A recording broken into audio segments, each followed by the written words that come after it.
Performance, 4 first-half touchdowns, and the Packers add on to their lead. So now Rodgers will lead the Packers up to go for 2.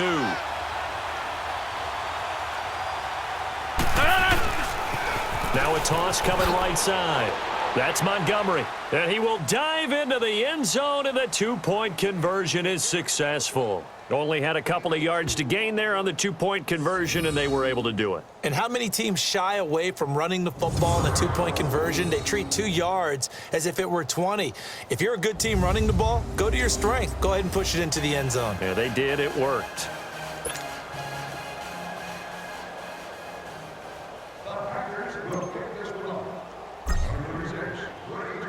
Crosby on now to kick it away. That's fielded in the end zone. And he'll elect not to return this one, so they'll bring it out to the 25 on the touchback.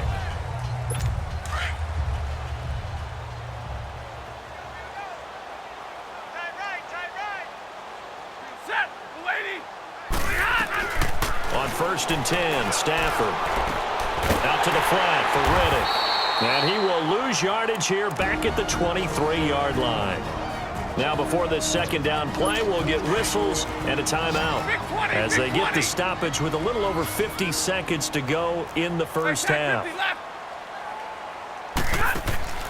Looking to throw on second down. Stafford. Now he'll dump it underneath to his running back, complete. And now we won't see a play on first down. We're going to get a timeout instead as the clock stops here with 46 seconds remaining in the first half. Now a first down throw. Stafford. Throwing the out route incomplete. That's Jones. 15 more there, and they're on a roll.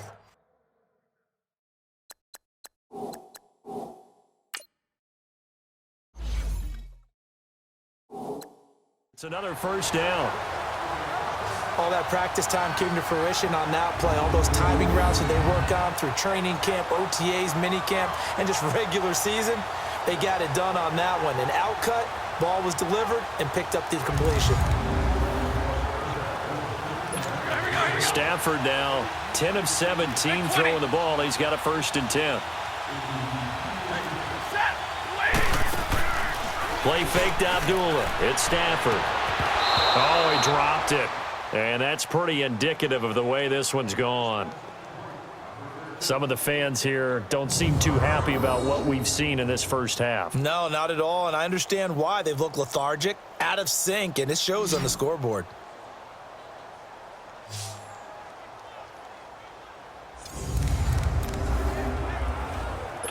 So after the incompletion on first, now 2nd and 10.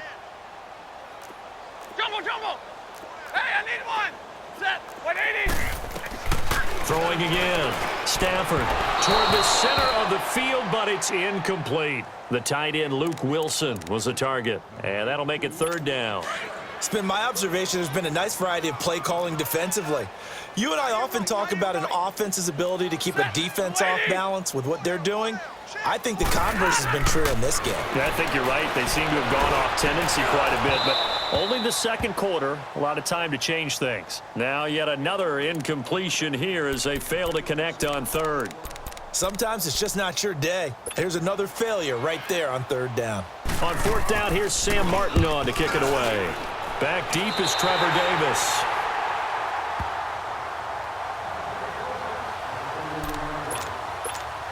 The Packer offense now ready to get back onto the field. And with time quickly fading here in the second quarter, not sure how aggressively, offensively they want to play this. I think we'll find out just how much they trust their guys in this situation. This is caught inside the 15. Touchdown, Packers.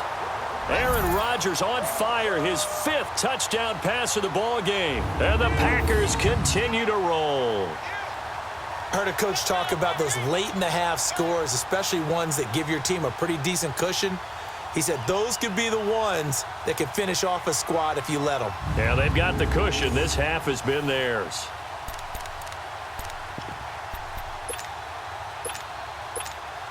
Here comes Rodgers now as he'll go for the two-point conversion.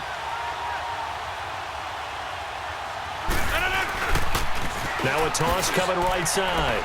That's Montgomery. And he will dive into the end zone, and the two-point conversion is successful. And they're able to ground it in there on the two-point try. And you and I were talking before the game that two-point conversions from the 15-16 season, what has changed, what hasn't changed, partner? Yeah, I'll tell you what's changed is just your normal strategy, because now you're either kicking the football with the ball on the 15-yard line, or if you decide to go for two, they put it on the 2-yard line. So what are you thinking as a coach? Do I risk it? Do I go for it here? Do I try and gain a strategic advantage and maybe go for two early?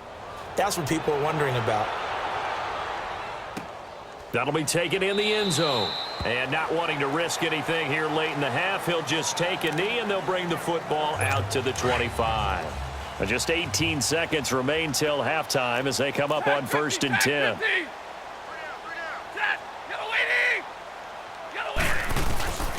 They'll begin here with Blount. Officially no gain on the play, and it's 2nd down. Well, they had the run for no gain. Now they'll try again from the 25 on 2nd and 10. So we've come to halftime here with the visiting Packers out on top. As we'll see. All right, hang on. We'll jump over halftime.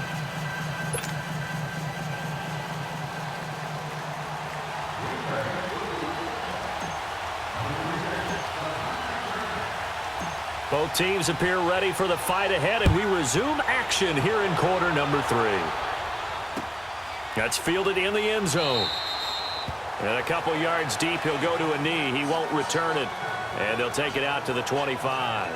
Getting set to go again, Matthew Stafford trots back onto the field. And he's looking to take much better care of the football here in half 2 after 3 first-half interceptions. We don't have to just look strictly at the numbers here. You know what else happens to a team when you turn it over 3 times like that? It erodes confidence.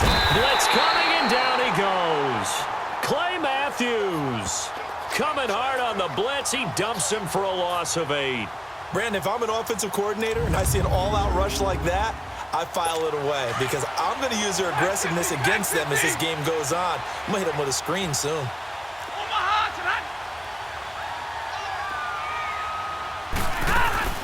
They'll run it now out of the gun. And he'll take this up only to about his 18-yard line. The tackle will be credited to Jake Ryan. I know the scouting report on him is that he doesn't possess the eye discipline to be an elite linebacker. What that means is his ability to read, react, and make a play. But on that one, he looked like one of those guys. Hey, tag 32! Tag 32! 3rd and long. It's Stafford. Oh, had his hands on it, couldn't bring it in. Pretty symptomatic of how this game's been going. Those passes out that far wide always make you hold your breath a little bit. Felt like it was in the air for a while. What it does is it allows a defender to gain some ground, come from a long distance, and have a chance to affect the pass. And he gets this away, and look at this. This is a good one. Fielded just inside the 20. A good return there, 17 yards. And it'll be Packer football here. 1st down and 10. Marching back onto the field now, Devontae Adams and company getting set to go. A monster game so far, 3rd quarter. He is lighting up the stat sheet. And so many times when you see these types of games, you hear about the quarterback, or we talk about the quarterback. It's caught at the 10. And he is able to take this way down into Detroit territory. It's a big play there for Green Bay. 57 yards.